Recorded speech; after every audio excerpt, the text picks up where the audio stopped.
Friends, तो हम पढ़ रहे थे सुभाष चंद्र की राजस्थान जी की और आज के सेशन में हम रिवीजन करेंगे। शुरू करते हैं आज का सेशन। वैसे जनरली शुरू करते हैं नोटिफिकेशन कोटे पेड़ के चार्ट के साथ। तो आज एक कहानी सुनाऊंगी। जंगल में एक जंगल था, है ना, जिसमें आग लग जाती। सब जानवर भाग रहे अपने अपने जान बचाने के लिए। हाथी, खरगोश, बंदर, है ना, सब भाग रहे अपने अपने जान बचाने के लिए। जंगल में बहुत बहुत खतरनाक आग लगी हुई है ना, और सबको बाहर जाना है, जंगल से सबको बाहर निकलना है।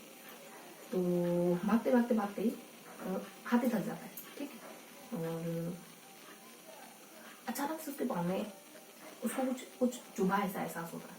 धीरे धीरे चल रहा था थकावट की वजह से, और अचानक से महसूस हुआ कि कुछ चुभा है।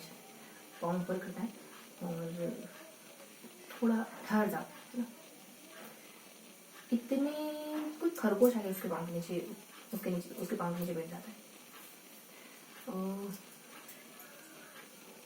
हाँ, तो फिर हाथी को लगता है कि अब क्या करूँ, है ना, खरगोश को मरने दूं या फिर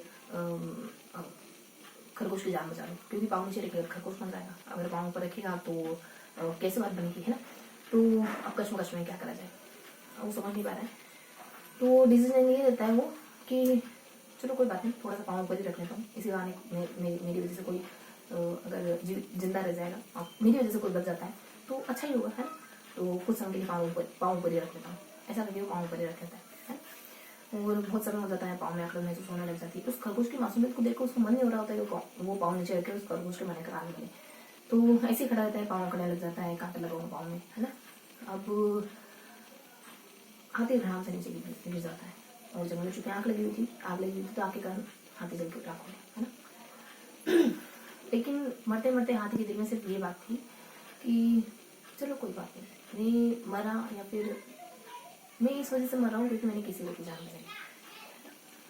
कम से कम मेरी वजह से कोई मासूम सा जानवर बच गया है, कोई एक जान मेरी वजह से बच गई है। तो वो हाथी अपनी जान देकर भी खुश था, है ना। तो ये जो जो स्टूडेंट पढ़ते हैं ना 10 घंटे 12 घंटे 15 घंटे, ऐसा नहीं कि वो बहुत दुखी होकर पढ़ रहे हैं, है ना। वो खुश होते हैं उस पढ़ाई से, इस वजह से पढ़ते हैं, इस वजह से मेहनत करते हैं, क्योंकि उनको पता है कि उनकी इस पढ़ने से किसी जन खुशियाँ आ सकती है, उनके परिवार में, उनके समाज में, उनके जिले में, है ना। किसी के चेहरे पर मुस्कुराहट आ सकती है, किसी का जीवन बदल सकता है ना। पूरी परिवार की जिंदगी बदल सकती है। तो अगर आप पढ़ के दुखी है ना, मतलब आपको लग रहा है कि पढ़ना दुख है, तो आप कैसे पढ़ेंगे। अगर आपको पता है कि पढ़ना खुशी होती है, पढ़ने में पसीना बहाना अलग ही खुशी का एहसास देता है। तो वो हाथी अपनी जान देकर भी खुश था। तो हम तो सिर्फ 5-6 घंटे पढ़ते हैं, 5 से 7 घंटे पढ़ते हैं। तो जितना आप स्ट्रीम करेंगे ना, जितना आप अपनी क्षमताओं को निखारेंगे ना, उतना आपको खुशी होगी, ठीक है। तो पढ़िए, जितना पढ़ सकते हैं, अपनी क्षमताओं को जितना उभार सकते हैं, जितना निखार सकते हैं, उतना निखारिए। हमारे भीतर बहुत सी क्षमता है। तो क्षमता इतनी सारी क्षमताओं को क्या करेंगे, है ना, कहाँ लेकर जाएंगे उसको। अपने एग्जाम में लगाए, जो भी करे उसको लगाए, है ना। मैं इस वजह से कहती हूँ कि आप और दोनों मोटिवेट रहता है, ठीक है। शुरू करते हैं आज का सेशन। तो आज हम रिविजन करेंगे, क्या रिवाइज करेंगे हम। तो हम जो भी पढ़ा उसको रिवाइज करेंगे। देखो, हम जिलों के बारे में पढ़ चुके हैं। हम राजस्थान के जितने भी जिले मेंशन थे उन सारे जिलों को हमने कवर करा। बहुउद्देशीय परियोजनाओं को हमने पढ़ा। हम जलवायु के बारे में पढ़ेंगे थोड़ा सा, और इसके अलावा कुछ और टॉपिक भी पढ़ेंगे। राजस्थान की जलवायु के बारे में बहुत ज़्यादा नहीं है, लेकिन हाँ थोड़ा बहुत है। और अभ्यारण्य के बारे में पढ़ेंगे थोड़ा सा, और इसके अलावा कुछ छोटी छोटी परियोजनाएं हैं, बहुउद्देशीय परियोजना, उनके बारे में पढ़ेंगे, जरा सा मेंशन करेंगे, ज़्यादा नहीं। और इसके अलावा इंदिरा गांधी नहर के बारे में पढ़ेंगे थोड़ा सा, ठीक है। बस इतना ही पढ़ेंगे। देखो, शुरू करें। राजस्थान की जलवायु में क्या विज्ञान था, कोपेन का विज्ञान पढ़ना है हमको। तो थानवेट का त्रिवार था, और जलवायु से जुड़े कुछ महत्वपूर्ण फैक्ट वगैरह। कोपेन का विज्ञान सिंपल सा विज्ञान है, जिसमें AW आता है, CW आता है, CW है, AW है, और फिर HW एक बार BS है तो एक बार BH है, ऐसा करके, है ना। और ये इसमें एक तो हिम वाला है, एक गर्म है, एक शुष्क है, एक अर्धशुष्क है। रूस में पैदा होते हैं, ऑस्ट्रेलिया में निधन होता है। जर्मनी की भी नागरिकता, रूस और ऑस्ट्रेलिया दोनों की नागरिकता इनको प्राप्त थी। और कॉन्डले करके कोई विद्वान है, और इनके वर्गीकरण पर इनका वर्गीकरण आधारित था, बेस्ड था। इनका क्लासिफिकेशन कॉन्डले पर आधारित था, और 74 में कॉन्डले ने वर्गीकरण किया था, और जिन पर इनका वर्गीकरण आधारित था। और 5 प्रकार बताया ना, शुष्क, अर्धशुष्क, हिम, गर्म, और एक और कोई है लास्ट। तो ये कहते हैं कि हिम में तो कंटिन्यूस बता रही ना। फर्स्ट में कहते हैं कि इतना तापमान होना चाहिए, कुछ 18 से 20 के बीच में है ना। और सेकंड में कहते हैं, सेकंड में ज्यादा कुछ नहीं, ये बताते हैं कि डब्ल्यू वाला इलाका अर्धशुष्क होगा, इस वाला डब्ल्यू वाला इलाका मरुस्थल का होगा, इस वाला इलाका अर्धशुष्क होगा।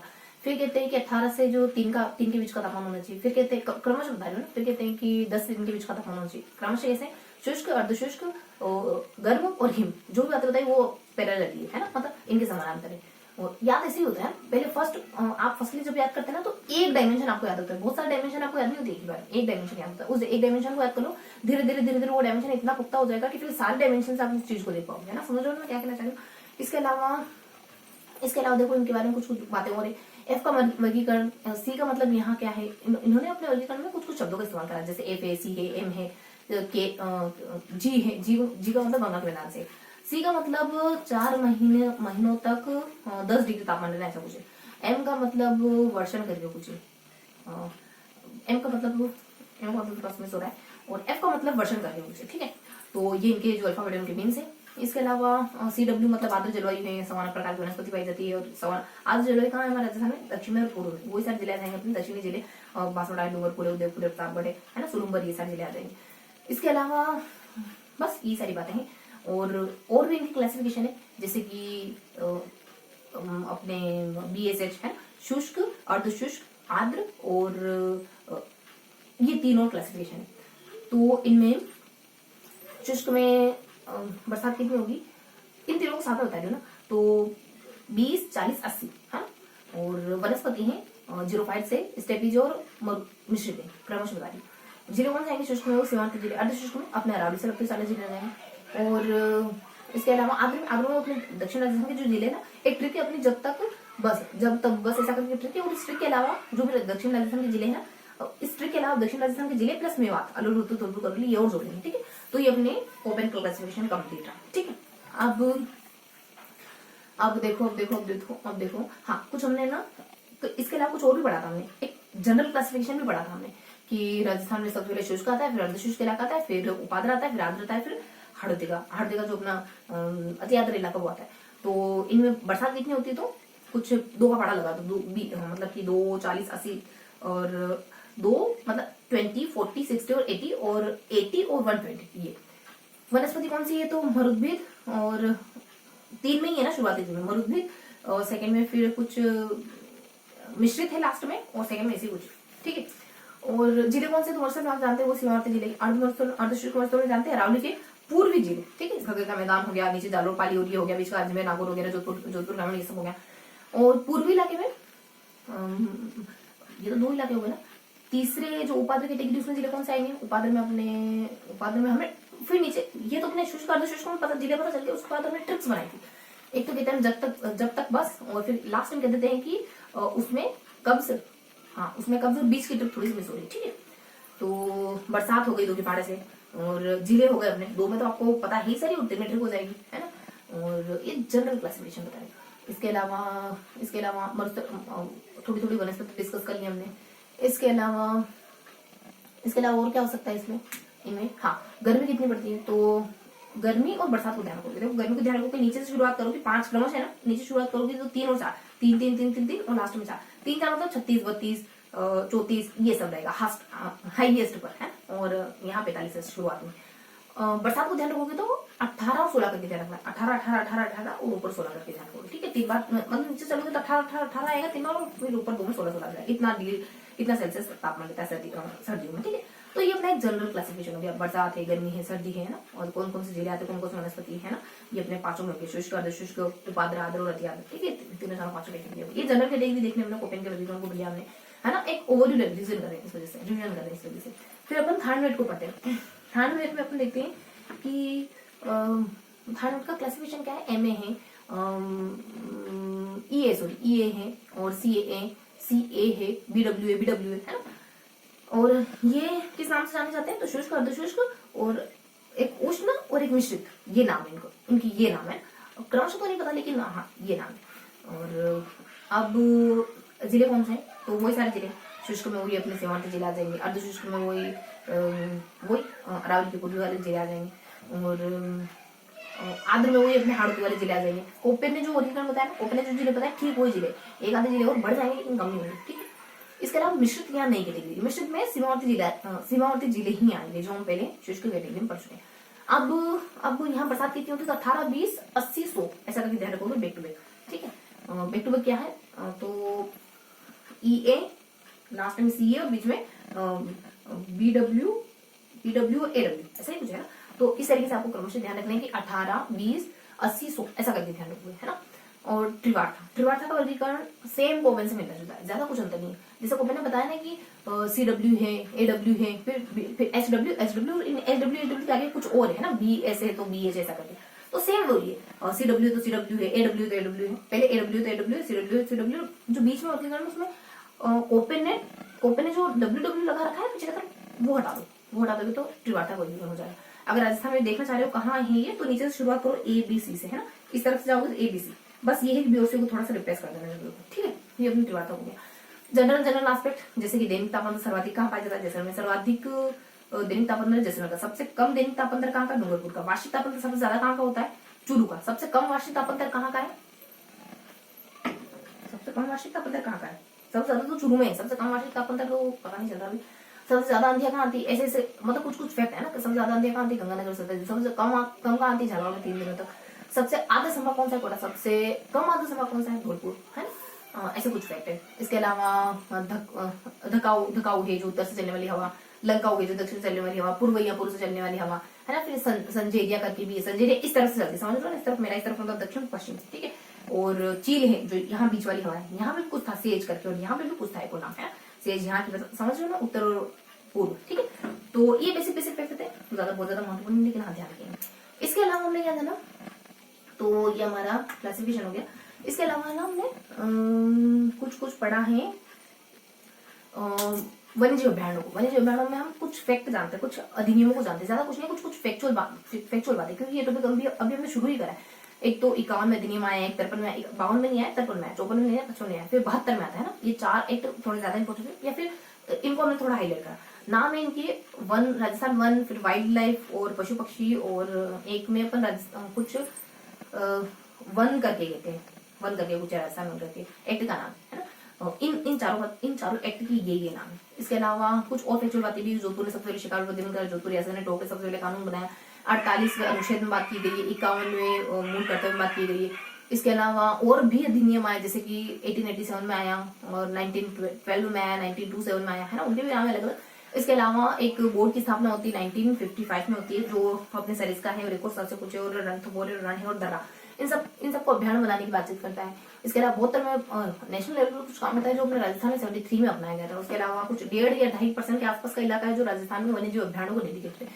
वहीं अपने 7.08 शायद 7.8 है ना, ऐसा कुछ इलाका है जो आखिर निषेध क्षेत्र के अंतर्गत आता है राजस्थान का। अब कुछ बातें और हैं, जैसे जैव विविधता किसे कहते हैं ना, जो ये तो जानते हैं। इसके अलावा बायोस्फीयर है जो टोटल अपने भारत में तो 18 है, राजस्थान में 27 है, और ये देखो तनवानी को सबसे ज्यादा है, उदयपुर में सबसे ज्यादा। केंद्र सरकार इसको मतलब इनकी निगरानी केंद्र सरकार करती है, और इनका उद्देश्य जो वन्यजीवों को संरक्षण प्रदान करना है। ये बहुत बेसिक बातें हैं गिवन थी, ठीक है। और अब ध्यान रखिए 5 जून को पर्यावरण दिवस मनाया जाता है। ये सारी बातें यहाँ पे गिवन थी। अब इसके अलावा हमने कुछ छोटी परियोजनाओं को बड़ा इंदिरा दिनार को भी थोड़ा सा कंप्लीट करा है हमने, कि इंदिरा दिनार में कौन सी शाखा कौन सी लिफ्ट आती है, तो अभी थोड़ा सा इसको है ना ऑर्गेनाइज्ड करेंगे, ठीक है। तो देखो मैंने अभी तक आपको क्या बताया, थोड़ा सा अभियानों के बारे में बताया हमने, थोड़ा सा अभियानों के बारे में पढ़ा हमने, है ना, थोड़ी जानकारी अभियानों के बारे में पढ़ी, और इसके अलावा हमने जलवायु को पढ़ा, ठीक है। तो जलवायु का कुछ सेगमेंट और अभियानों को कुछ सेगमेंट हमने साथ में पढ़ा था, जब हम पढ़ रहे थे 3 पेज पढ़ते ना, तो इनमें अपने दोनों मिक्सअप करके पढ़े थे, ठीक है। और एक हमने सेपरेटली जलवायु, एक हमने सेपरेटली इसको जलवायु को भी पढ़ा था। तो 2 सेगमेंट हो गए मोटा मोटी अपने। तीसरा सेगमेंट अपने इनसे है बहुउद्देशीय परियोजनाओं से, जिनमें छोटी परियोजनाओं के नाम दिए हैं, जैसे कि एक कोई प्रोग्राम है, कोई कोटा में कोई प्रशिक्षण केंद्र मौजूद है, ठीक है। और इसके अलावा कुछ बांसवाड़ा में पीपल खुद करके, अपर करके है, और 2-3 और है, और हनुमानगढ़ में एक ये मुरस्थल करके कुछ परियोजना है, और धौलपुर करके धौलपुर लिफ्ट करके कोई परियोजना है, छोटी परियोजनाएं हैं। और इसके अलावा है ना गिरदड़ा, हाथी, ऐसा करके कुछ अजीब से नाम है जानवरों के नाम, जैसे गागरोनी है, गिरदड़ा है, हाथी है, लासा है, राजगढ़ है ना। तो ये परियोजना अमुक जगह, अब थोड़ा सा नाम भी सो रहा है वैसे, लेकिन ये पढ़ा था हमने कहीं, ठीक है। इसके अलावा हमने पढ़ा कि 12 में क्या है ना, बहुत सारी परियोजनाएं और पढ़ी, जैसे हमने वेगा डूंगरपुर में है ना, कुछ बेर करके भी डूंगरपुर में है, पिंड होंडा ये प्रतापगढ़ में है, और साबरमती उदयपुर में है ना, और ये सब पढ़ा हमने। इसके अलावा फोलो बूंदी में है ना, और चाकर बूंदी में है, और कुछ कुछ है ना झालावाड़ में, कुछ वार करके पीछे वाड़ का आ रहा है वो है, और एक 2-3 और है झालावाड़ में, 2-3 नाम और है ना, कि प्रकाश आलोक करके कुछ है, और गर्द करके कुछ है। मतलब ट्रिक ध्यान आ रही है, नाम एग्जैक्ट ध्यान है। एमसीक्यू में आए ना, एमसीक्यू फॉर्म सामने आए तो आसानी से एलिमिनेट कर सकते हैं, ठीक है। तो डरना नहीं है कि कितना याद आ रहा है कितना नहीं याद आ रहा, बस रिवाइज करते रहो, ठीक है। तो ये सब पढ़ा। बात यही है कि आप टिक पा रहे कि नहीं टिक पा रहे। जब आप बहुत ज्यादा अपने आपको लगता है कि आप बहुत ज्यादा अच्छा नहीं कर रहे हैं, तब आप टिक पा रहे कि नहीं टिक पा रहे हैं ना, वो देखना है, ठीक है। तो ये सारा पढ़ा हमने ना, छोटी छोटी परियोजनाओं को पढ़ा। इसके अलावा और भी परियोजनाएं जैसे कि करौली में है कोई दो कटोली मतलब कोटड़ा करके है, और दोहरी करके है, सीकर में और करौली में ये सब, और धौलपुर में मानसरोवर करके है ना, सवाईमाधोपुर में सॉरी, पीछे एक सुखेरा करके कुछ है बांसवाड़ा में, और एक वासा करके सिरोही में, एक बत्तीसी करके भी है सिरोही में, फिर अपने भवर करके भी है प्रतापगढ़ में दोबारा से, ठीक है। इसके अलावा एक दो नाम है, राजगढ़ झालावाड़ में है ना, और 2-3 और परियोजना अपने इसमें, एक भगेरिया करके कुछ है ना, ये 12 में है, और एक और कुछ है घूरना तृप्ति जो अपने है ना उसमें, मतलब 2-3 और छोटी छोटी परियोजनाएं थी इसके साथ, 2-3 छोटी छोटी परियोजनाएं थी, ठीक है। तो ये अपनी परियोजनाओं वाला सेगमेंट फिनिश रहा। इसके अलावा हमने बिसलपुर वो तो हमने पहले वाले सेगमेंट में डिस्कस कर लिया, बहुत सारी परियोजनाएं हमने पहले वाले सेगमेंट में डिस्कस कर ली, इससे पहले वाले पार्ट में। तो ये अपनी छोटी छोटी परियोजनाएं कंप्लीट रही। इन परियोजनाओं के बाद अपन देख सकते हैं अब एक और सेगमेंट है इंदिरा गांधी नहर वाला। बहुत सारी शाखाओं के नाम यहाँ गिवन है, बहुत सारे लिफ्ट के नाम यहाँ गिवन है, बहुत सारे इलाकों के नाम यहाँ गिवन है, कुछ इंदिरा गांधी नहर से फायदा लेने वाले इलाकों के नाम यहाँ गिवन है, कौन कौन सी परियोजनाएं फायदा लेगी इससे, है ना, कौन कौन से जिले से लाभान्वित हो रहे 13 जिले हैं, कौन कौन सी जल परियोजनाएं जिसके अंतर्गत आती है, वो सब हमने पढ़ा है। तो इसकी शाखाएं कुछ लूणकरण है, बीकानेर है, पोखरण है, फलोदी है ना, ये सारी इसकी शाखाएं हैं ना, एक और कुछ रामसर करके ऐसा कुछ लोग नाम पर भी था, और बहुत सारे इसकी लिफ्ट, ये सारी लिफ्ट है सॉरी, शाखाएं तो है अपनी, अनूपगढ़ है, हनुमानगढ़ है, गंगानगर समथिंग स्थानों के नाम थे शाखाओं में तो, और भी है शाखाएं, 5-7 शाखाएं हैं अभी तो, एक और गडरा रोड करके शाखा है, ऐसा करके है ना, और एक और है सागरमल सिस्टम, 2 सिस्टम है, सागरमल सिस्टम और गंग केनाल सिस्टम करके। कुछ बातें या तो ज्यादा आ रही है, पर शब्दों के रूप में मैं बहुत कम बता रही हूँ आपको। इसके अलावा कुछ 13 जिले जो इससे लाभान्वित है, जिलों के मैट्रिक बनाए थे, जिले वो गंगानगर, हनुमानगढ़ है ना, जोधपुर, नागौर, ये वाले एक तो सीमावर्ती इलाके हो जाएंगे, चुरू सीकर वाले इलाके हो जाएंगे, फिर जोधपुर नागौर दोनों को रेड कर लेंगे। सीमावर्ती इलाके अनूपगढ़ और जुड़ गया, बालोतरा और जुड़ गया नया जिला, है ना। इसके अलावा राम बरसिंह और राम बर और सूरत ऐसा करके कुछ 1-2 नाम है। ये परियोजनाएं इंदिरा गांधी नहर से लाभ उठा रही, और बाड़मेर का रिफाइनरी एरिया लाभ उठा रहे हैं, और ये हनुमानगढ़ से एंटर करती है राजस्थान में, है ना। ये सारी बातें, और इससे जुड़ी कुछ पेयजल परियोजनाएं भी, जैसे कि राजीव, एक और कुछ नाम है, और फिर लास्ट में आपनो है, ठीक है। तो शुरुआत के जिले तो बीकानेर, जो 3 परियोजनाओं के नाम बता रहे ना, सेकंड का राजीव है, पहले का गंगनहर करके, सेकंड राजीव, और लास्ट में आपने करके, इन तीनों जल परियोजना इंदिरा गांधी नहर से जुड़ी। अब इनके जिले कौन कौन से हैं? पहले में लूणगढ़, बीकानेर, और फिर हनुमानगढ़ भी है शायद तक, है ना, और दूसरे में अपने जोधपुर ग्रामीण, जोधपुर ये कोलाय झील को जलापूर्ति करती है, ये वाली परियोजना सेकंड वाली। थर्ड में है कि इसके 2 चरण है, एक तो पहले तो ये किसी से वित्तीय सहायता प्राप्त है ना, किसी विदेशी संस्था से, और इसके अलावा चूरू जो हनुमानगढ़ और चूरू झुंझुनू 2 चरण हुए हैं इसके, है ना। इसके अलावा एक यमुना नहर भी है जो 66 में आती है, एक कोई वितरिका आती छोटी सी जो 99 में आती है, और चूरू और हनुमानगढ़ इन 2 जिलों को जलापूर्ति करती है। और लास्ट में था कि यमुना नहर है ना, उसको तो पहले पढ़ चुके था, यमुना नहर 66 में आती है, और ये उत्तर प्रदेश और राजस्थान की शायद, ठीक है। अब और क्या बच गया, और 2-4 बातें और थी कि कुछ परियोजनाएं जो अमुक बैंकों से मदद प्राप्त है, जैसे एक तो जायका हो गया, एक डेवलपमेंट ऋण हो गया, एक तो विश्व ऋण हो गया, एक डेवलपमेंटल ऋण हो गया, एक और कोई जायका वगैरह संस्था है, अलग अलग प्रोग्राम को ये मदद देती है, जैसे कि एक आजीविका प्रोग्राम हो गया, एक जल पुनर्संरचना प्रोग्राम हो गया, और ये अलग अलग बैंक है जो इन अलग अलग योजनाओं को सहायता प्रदान करते हैं, आर्थिक सहायता। इसके अलावा कुछ है ना नदी बेसिन परियोजना अधिनियम, नदी बेसिन अधिनियम है जो 2015 में आया है, ठीक है। तो ये सारे सेगमेंट कवर हो गए क्या आपने? हाँ, लगभग लगभग सारे सेगमेंट कवर हो गए। इंदिरा गांधी नहर वाला हो गया, और उससे बड़ी वाले पहले कर चुके थे। इंदिरा गांधी नहर अपने मेन मेन बहुउद्देशीय परियोजनाओं में मेन है इंदिरा गांधी नहर, इसको हमने कवर कर लिया। और छोटी छोटी परियोजनाओं को हमने कवर कर लिया, है ना, और जलवायु को हमने कवर कर लिया। इसके अलावा ये 2 सेगमेंट, इन दोनों के अलावा देखो, एक है अपना जलवायु, हाँ, कोपेन और सब राजधानी जलवायु वाला जो प्रॉपर सेगमेंट था वो, और राजधानी जलवायु फिर अभ्यारण वाला सेगमेंट था वो। तो आई थिंक हमने सारा कुछ रिवाइज कर लिया, है ना, थोड़ा थोड़ा ही सही लेकिन रिवाइज सारा कर लिया। देखो बोल अपन बहुत कम पाते हैं, है ना, देखो, क्योंकि बोलना इसका मतलब बोल पा रहे हो इसका मतलब आपको बहुत अच्छे से याद है चीजें, लेकिन बहुत सारी चीजें बैक ऑफ द माइंड भी होती है ना। मैंने आपको बताया, जितना बताया ना उससे ज्यादा ये यूकेलिप्टस की पेड़ की तरह है। मुझे ऐसा लग रहा है कि जितना मैंने आपको बताया उतना ही मेरे भीतर और है, ठीक है, लेकिन शायद मैं आपको एक्सप्रेस कम कर पाई। तो यहाँ है ना, हमने क्या क्या रिविजन करा, थोड़ा सा खाका बनाएंगे ताकि हमको पता रहे जाते जाते कि हमने क्या रिवाइज करा, है ना। चीजें एकदम कंक्रीट तरीके से हमको याद होती है, एक्यूरेट पता होना चाहिए। जितना ज्यादा ऑब्जेक्टिव हो पाओ ना, उतना ज्यादा ऑब्जेक्टिव बनने की कोशिश करो। ये याद करो, मतलब ये याद करिए, इधर उधर मत भटको, ये याद कर लिया, सेटिस्फाइड हो कि हाँ मैंने ये सोचा था, ये याद कर लिया। उससे क्या होगा, आप मोटिवेट फील करोगे, है ना। ये याद करने का कहा और पता नहीं कितनी कितनी चीजें याद कर दी और वो ही अवॉइड कर दिया, तो फिर आप अगली बार क्या कहोगे अपने आप से कि मैं अपने आप को ये याद करने का कहता हूँ, मैं याद तो कर लेता हूँ लेकिन मुझे पता ही नहीं, जो कहता हूँ वो करता हूँ, है ना। तो अपने आप को जवाब दे ऐसा काम करो, है ना। तो हमने क्या क्या पढ़ा, हमने यहाँ परियोजनाओं को पढ़ा, है ना, छोटी छोटी जो परियोजनाएं थी सारी परियोजनाओं को हमने कवर कर लिया।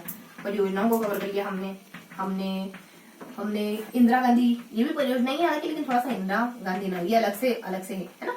देखो इसकी, हाँ वो तो कर सकते, दूसरा सेगमेंट है थोड़ा सा। इसके अलावा हमने जलवायु को कवर करा, फिर जलवायु को कवर करा, फिर जलवायु प्लस वन्यजीव अभ्यारण प्लस